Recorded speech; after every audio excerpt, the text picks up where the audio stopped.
வந்து ஃபுல்லாக அங்கேயே வந்து இருக்கணுன்ற மாதிரி ஒன்று பண்ணிட்டாரு. அதையும் அவர் பண்ணார் அப்படின்னு பார்த்தா நேற்று நைட் லைவ் பார்த்தவங்களுக்கு தெரியும். ஏன்னா கிச்சன் டீமுக்கு யாருமே ஸ்கோப் கொடுக்கவே இல்லை. அந்த ஸ்கோரை வந்து இவங்க 2 பேர் தான் ஸ்ப்ளிட் பண்ணிக்கிட்டாங்க. விக்ரம் டீமும் ரம்யா டீமும் அப்படி இப்படி பண்ணாங்களே தவிர 2 டீமுமே சேர்ந்து கிச்சன் டீமை தான் அடித்தாங்க. இவங்க சமைச்சு கொடுக்கறதுலாம் நல்லா சாப்பிட்டுட்டு அதுவும் டாஸ்க் ஸ்டார்ட் ஆனோடனே நீங்கள் பார்த்துருப்பீங்க. இதை கொடு அதை கொடு விட்டு அப்படி இப்படின்னு சொல்லி அவங்கள அவ்வளோ ப்ரெஷரில் வச்சு அதுக்கப்புறம் தான் சாண்ட்ரா வந்து இவ்வளோ தான் செய்ய முடியும்னு அந்த போர்டெலாம் வச்சு ஒன்று பண்ணுவாங்க. அதுக்கப்புறம் பார்த்தா கிச்சன் டீமுக்கு கொடுக்கவே கூடாதுங்கிறதுல விக்ரம் ரொம்ப தெளிவாக இருப்பான். அவன் அந்த நைட் லைவ் முடிஞ்சதுக்கப்புறமா சொல்லுவான், இப்போவுமே தெளிவாக இருக்கானும் போது அப்போ கனி அந்த குரூப்பில் இருக்காங்களே அப்படின்னு சொல்கிற பட்சத்தில் இதை தான் வந்து பிக் பாஸ் என்ன சொன்னார்னா, அவங்கவுங்க கம்ஃபர்டபுள் ஜோனுக்கு நீங்கள் வந்து டீம் ஃபார்ம் பண்ணிக்கோங்கன்னு சொல்லியும் இவங்க வந்து அப்போ அது வந்து டீம் ஃபார்ம் பண்ணாங்க. சண்டை வராமல் டீமுக்குள்ளே சண்டை வராமல் இருக்குன்றது ஓகே. பட் ஆனால் அந்த டீம் ஃபார்ம் பண்ணதில் இவங்களோட குரூப்பிசம் தெரிஞ்சிருச்சு. யார் கூட கம்ஃபர்டபுளாக இருக்காங்கன்ற ஒரு ஸ்ட்ராட்டஜி நம்மளுக்கு தெரியுது.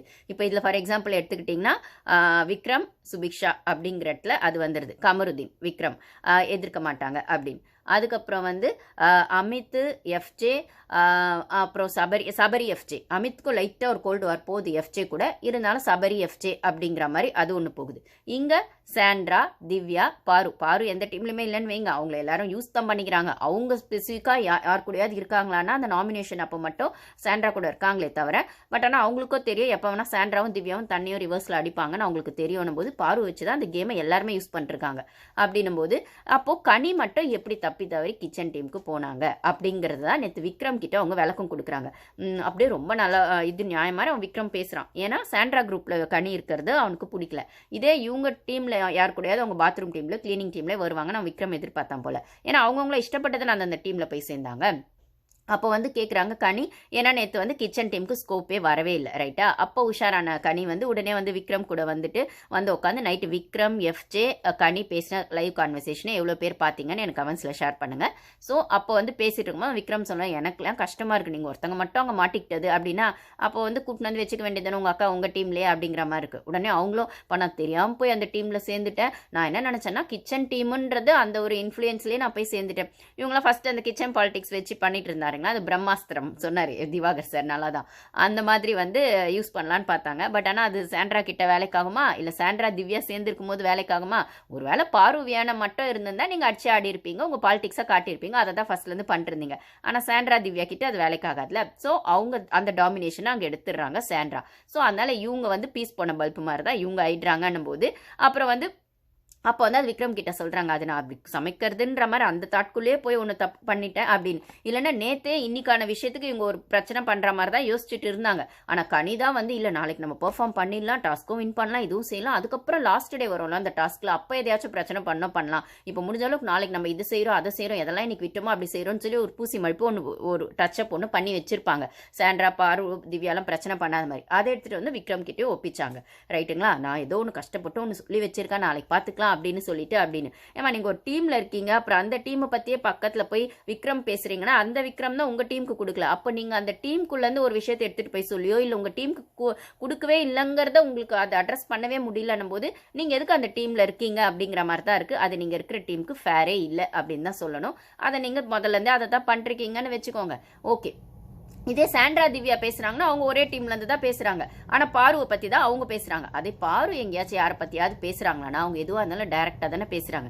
பாரு ஹேட்டர்ஸ் இந்த ஷோ வீடியோ பார்த்தா கூட சரி, நான் அதை தான் கேட்கறேன். நீங்க பாரு பிடிக்கல அவ கேம் அநாயகா இருக்கு, இரிட்டேட்டிங்கா இருக்கு, அப்படி பாய்சன் சொன்னாலுமே பாய்சன்னு சொல்ற இடத்துல அந்த பின்னாடி பேசுறதோ காசிப் பேசுறதோ முன்னாடி ஒன்று பேசுறதோ பின்னாடி ஒன்று பேசுறதோ தான் பாய்சன்னு சொல்லுவாங்க.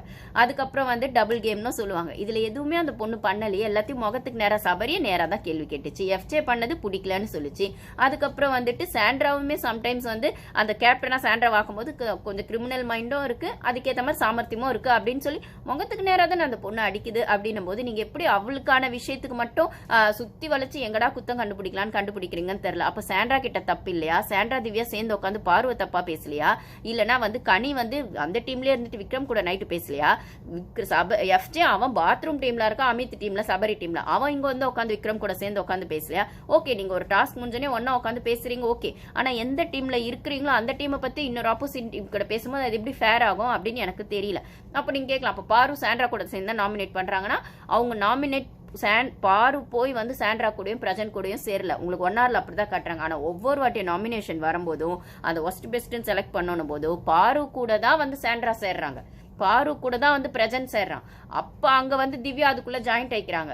ஸோ அந்த கேமோட பெர்ஸ்பெக்டிவே பாரு கிட்ட இருந்து தான் ஆரம்பிக்குது.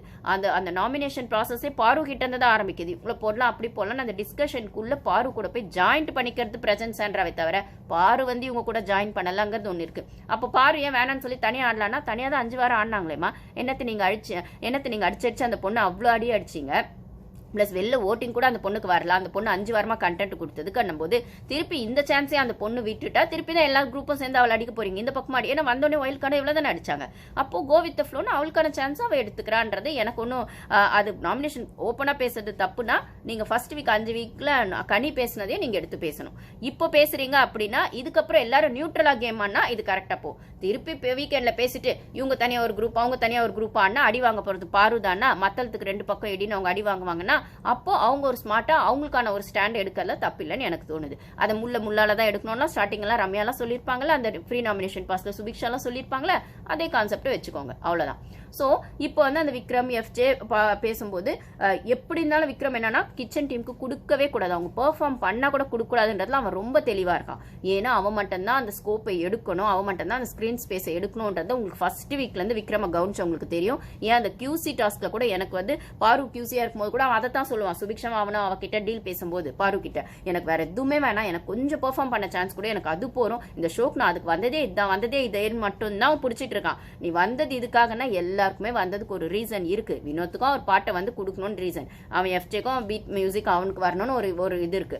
எல்லாருக்கும் ஏதோ ஒரு கரியர் பர்பஸ் இருக்கு. வியானாக்கா ஆக்ட்ரஸ் ஆகணும்னு, அப்போ எல்லாருக்கும் ஏதோ ஒரு கரியர் பர்பஸ் இருக்குன்னா உந்து மட்டும் தான் முக்கியன்ற மாதிரி எடுத்து ஆடுற இடத்துல நீ அந்த செல்ஃபிஷ்ங்கிற அடுத்த ஸ்டேஜுக்கு போய் ஆட்டிடியூடுன்ற அடுத்த ஸ்டேஜுக்கு போய் வெஞ்சன்ஸ்ன்ற மோடுக்கு நீ மாறிட்ட அப்படின்னு தான் சொல்லணும். உனக்கு மட்டும் தனக்கு மட்டும் அந்த கான்செப்டுக்குள்ள நீ போய் ரொம்பவே உன்னோட விஷயங்கள் நீ எந்த அளவுக்கு நெகட்டிவா தெரியக்கூடாதுன்னு சொன்னியோ அதை விட 10 மடங்கு நெகட்டிவா நீ வந்து வெளியில சொசைட்டி கிட்ட ப்ரொஜெக்ட் ஆயிட்ட.